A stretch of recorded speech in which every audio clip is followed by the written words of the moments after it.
కూర కమ్మగుండాలంటే ఉప్పు, కారం, పసుపు, ఉల్లిగడ్డ, మెంతులు, ఆవాలు, ధనాల పొడి, అల్లం పేస్టు, మాల్ మసాలాలన్నీ ఎంతేయాలనో అంతేయాలి. ఇంట్లో ఏ ఒక్కటి తక్కువైనా కూర అటు ఇటు అవుతుంది.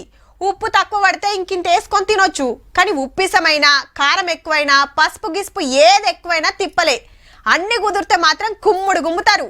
కానీ ఒక్కొక్క పారి అన్ని బరాబరేసిన కూర అస్సలు కుదరది. ఎందుకంటే ఏషే మాల్ మసాలాలు అసొంటి మరి.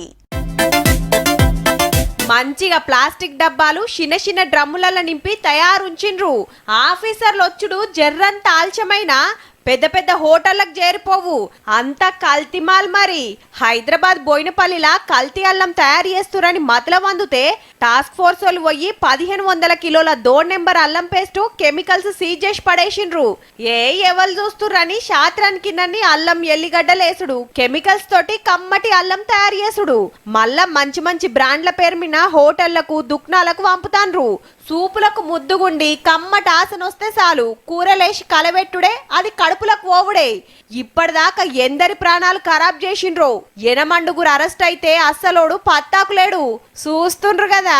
గిట్లా పేస్ట్ కొనే బదిలి ఇంత అల్లము ఇంత ఎల్లిగడ్డ తీసుకొని మనమే రోట్లే నూరుడో, మిక్సీలేసి పేస్ట్ చేసుడో నయమబ్బా.